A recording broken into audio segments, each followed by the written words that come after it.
Hello বন্ধুরা, আজকে আপনাদেরকে কোথায় নিয়ে যাবো বলুন তো। আজকে নিয়ে যাবো প্রভু জগন্নাথ চাকদা। তো চাকদা স্টেশন থেকে 3 কিলোমিটার দূর, তাই আমরা একটা টোটো ধরে যাচ্ছি। তা পুরোটা রাস্তা তো ভিডিও করা সম্ভব না, তা কেটে কেটে আপনাদেরকে নিয়ে যাব শর্ট টাইমে। অবশেষে আমরা পৌঁছে গেলাম প্রভু জগন্নাথ মন্দির।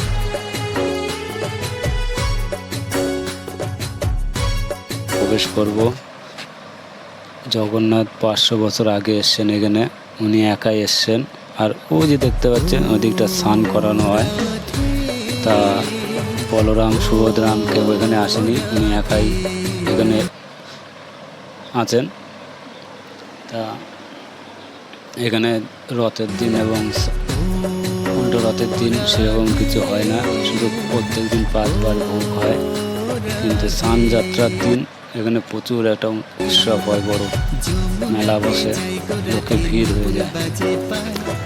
তা আমরা চলুন মন্দিরের ভিতরে ঢুকে দেখি, আপনাদেরকে দেখানোর চেষ্টা করছি আমি যতটা পারছি।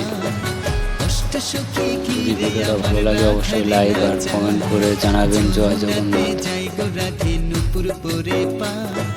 অষ্টসখী ঘিরে আমার রাধারে সাজা, ও রাধে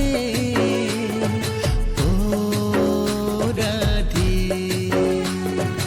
ও রাধে।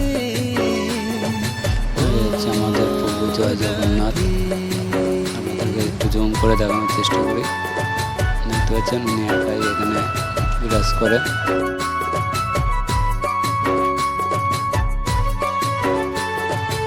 আর এই যে স্নান করার জায়গা, এখানে স্নান হয় জগন্নাথের। ভিডিওটি ভালো লাগলে অবশ্যই লাইক আর কমেন্ট বক্সে জানাবেন। জয় জগন্নাথ।